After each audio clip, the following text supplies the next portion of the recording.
Hi, Andy Biggs here from Arizona's 5th Congressional District. I'm talking to you in this explainer video because with the recent events of my voting to vacate the chair, which is effectively removing the Speaker of the House, Mr. McCarthy, and creating a vacancy where another Republican could fill that seat, my office has received, as you might guess, many phone calls, and I'm appreciative of that.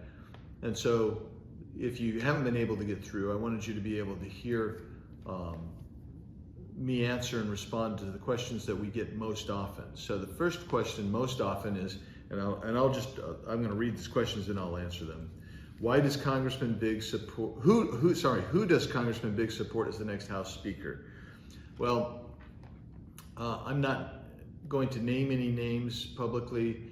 What I'm looking for is someone who will basically get back to the duty of the Speaker's role of actually making sure we get the most fundamental basic thing we're supposed to get done, which is the appropriations bills done on time, and get them out of here, start bending that trajectory back.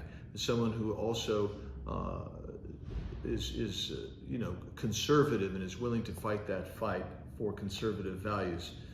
I can tell you, and you might guess this, that with some of the positions of my colleagues within the conference who were very upset with me, and for the vote I took and the speech I made on the floor, which I would refer you to as well.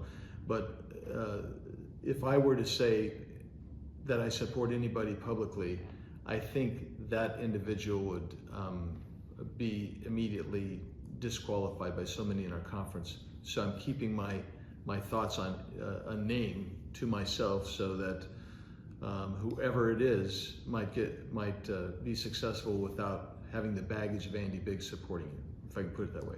The other thing I will tell you is, before the end of the evening, so we took the vote, as you saw, late yesterday afternoon, and before the middle of the evening, into the evening last night, a number of people had already reached out indicating me that they were going to run or thinking seriously about running, which is what I predicted would happen. You'd have a number of very qualified conservatives. I want the person who's the most conservative, who can get 218 votes. That's who I want to be the next speaker. So that's hopefully that covers that question. The next question is, why does Congressman Biggs want to create chaos? Well, we got a lot of that question, and I would fundamentally disagree with that premise. We're not in chaos right now, so I'll explain why.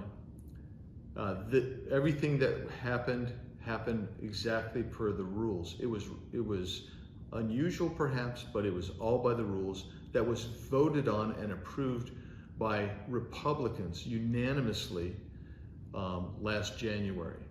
And so there was nothing that we did that created chaos. In fact, it was done by the book. It was orderly. If you want chaos, chaos is doing things like having a sit-in, as the Democrats did when they took over the House floor for several days in 2015 to prevent business from happening.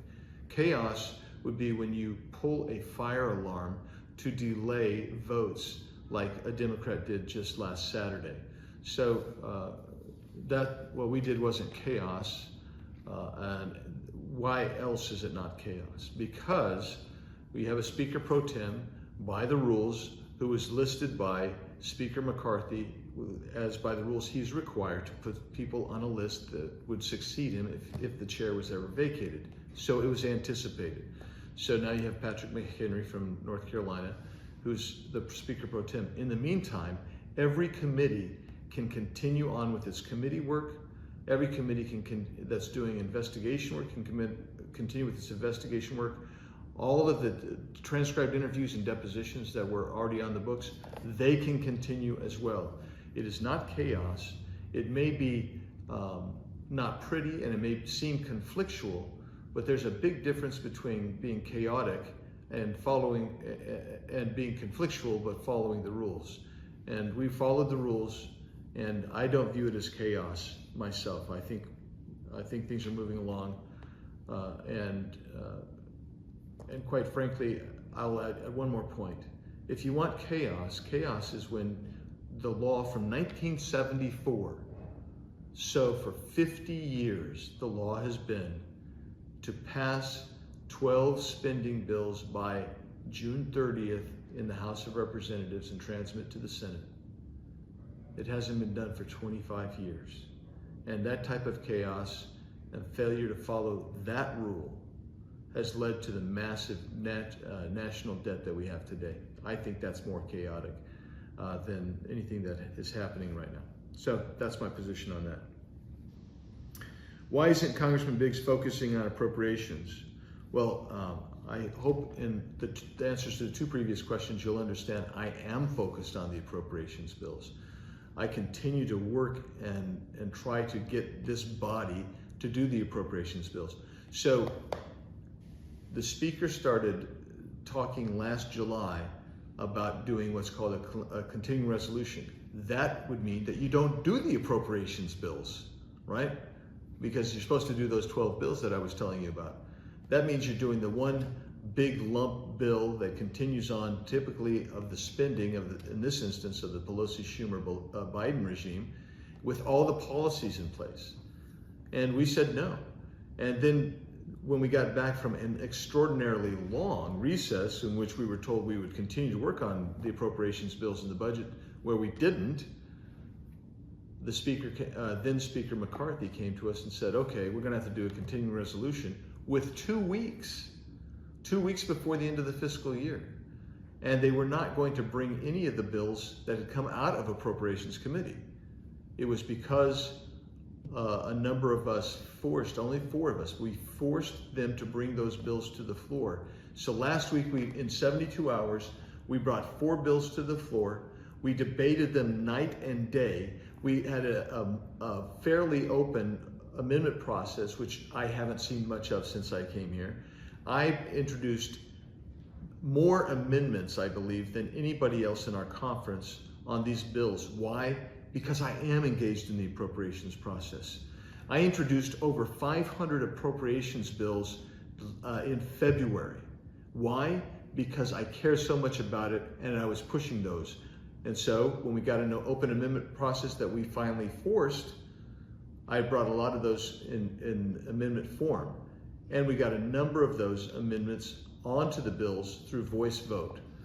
So I am deeply involved with and concerned with the appropriations process and will continue to be.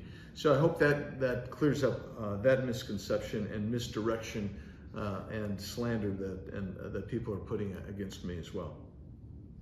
This one's important because I think a lot of people ask this question, and I don't know where it generates, but it's why do you, Congressman Biggs, hate Kevin McCarthy so much? I don't hate Kevin McCarthy. I've never, all of my interactions with him on a personal level have been affable and friendly. But being nice does not mean you're a good leader. And that's the difference here. I don't think he's a mean guy, but I don't think he's a great leader. And I think that his leadership has caused this country to actually have more problems under the Biden administration than taking on the administration and using the leverage points that we have. And there are very few when in split government, but you do have the strongest one, which is the budget. And that's what the founders gave to us as one of our major checks against the runaway executive branch, and that was controlling your budget. That's why doing the budget and appropriation bills in an appropriate fashion is so important. That's why going over and coming to negotiate a debt ceiling with the Senate and coming back with an unlimited, you took the cap off our national debt growth, and you did it and you kicked it out so we won't even consider it again until January of 2025. That's the type of thing that it doesn't matter whether you're nice or not, which Mr. McCarthy is. It matters whether you're a good leader. And I don't think he was, and that was part of the problem. That's why that question is, I don't have anything against Mr. McCarthy personally. Why did Congressman Biggs side with Democrats and not his own party? I didn't side with the Democrats.